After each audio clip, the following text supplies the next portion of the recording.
ایک بہن نے فرمایا کہ یہ کموڈ میں بیٹھنا اس میں ناپاکی وغیرہ ہو جاتی ہے، تو کیا اس کے اندر فراغت کا کیا حکم ہے، اور اگر مجبوری ہو تو کیا کیا جائے؟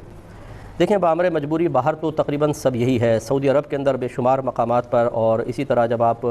جہاز وغیرہ میں سفر کرتے ہیں تو یہی مسائل ہوتے ہیں۔ تو اگر انسان تھوڑا سا احتیاط کے ساتھ فراغت حاصل کرے تو اپنے آپ کو ناپاکی سے بچا سکتا ہے۔ لیکن شرعی مسئلہ یہ ہوتا ہے کہ جب انسان چاہے آپ فلیش میں ہوں چاہے کہیں پر بھی ہوں، اس وقت اگر فراغت کے وقت تھوڑی بہت آلودگی کوئی بدن پر یا کوئی پانی میں کوئی چیز گرتی ہے اور پانی کی چھینٹیں آپ تک آتی ہیں تو شریعت نے اس کو معاف رکھا ہے۔ پہلے دور میں چونکہ فلیش سسٹم تو ہوتا نہیں تھا، تو کھیتوں وغیرہ میں یا دوسری جگہ جاتے تھے اور وہاں پر پیشاب کیا کرتے تھے،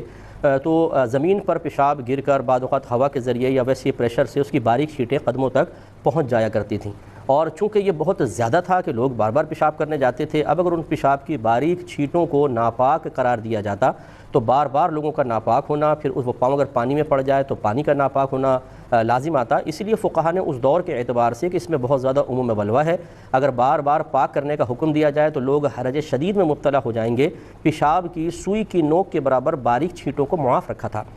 اس کا مطلب یہ ہے کہ باریک چھینٹیں تو اس وقت بھی پہنچتی تھیں۔ اسی طریقے سے پہلے ابتدائی بالکل دور میں ڈھیلے کا استعمال ہوتا تھا، اور آپ جانتے ہیں کہ ڈھیلا کتنا بھی یوز کر لیا جائے کچھ نہ کچھ نجاست کا اثر جسم پر رہے گا، کیونکہ وہ مکمل طور پہ پانی کی طرح صاف نہیں کرتا، لیکن شریعت نے اس کو معاف رکھا۔ خلاصہ کلام یہ ہے کہ اگر اس طرح کا کوئی کموڈ وغیرہ کا رواج رائج ہو جائے اور اس میں بالفرض اگر ناپاکی کا اندیشہ بھی ہو تو انشاءاللہ اگر کوئی اس میں فراغت حاصل کرتا ہے اور تھوڑا بہت جسم پہ کوئی ناپاکی آتی ہے، شریعت معاف رکھے گی، بعد میں اس کو دھو ضرور لیا جائے۔ ہاں، اگر آپ کے پاس دو آپشن ہیں، ایک میں آپ بالکل محفوظ رہ کر پاک طریقے سے طہارت کر سکتے ہیں، دوسرے میں ناپاکی کا اندیشہ ہے، تو پھر ہم پر واجب ہوگا کہ اس طریقے کو اختیار کریں کہ جس میں بالکل آلودگی کا اندیشہ نہ ہو۔ لیکن باہر کے ملکوں میں آپ کو پتہ ہے کہ تقریباً ہر جگہ اب یہ کموڈ ہی یوز ہو رہے ہیں، لہٰذا اسی کو یوز کرنے کا طریقہ سیکھ لینا چاہیے، عادت ڈال لینی چاہیے، اور صحیح طریقے سے یوز کیا جائے تو ناپاک رہے بغیر بھی انسان اس کو استعمال کر سکتا ہے۔ ہاں، جو نئے لوگ ہوتے ہیں نا بیچارے، ان کو چونکہ عادت نہیں ہوتی، وہ بڑے آزمائش میں مبتلا ہو جاتے ہیں، انہیں پہلے اس کی ایک تربیتی نشست اٹینڈ کرنی چاہیے، سیکھ لینا چاہیے، پھر اس کے بعد انشاءاللہ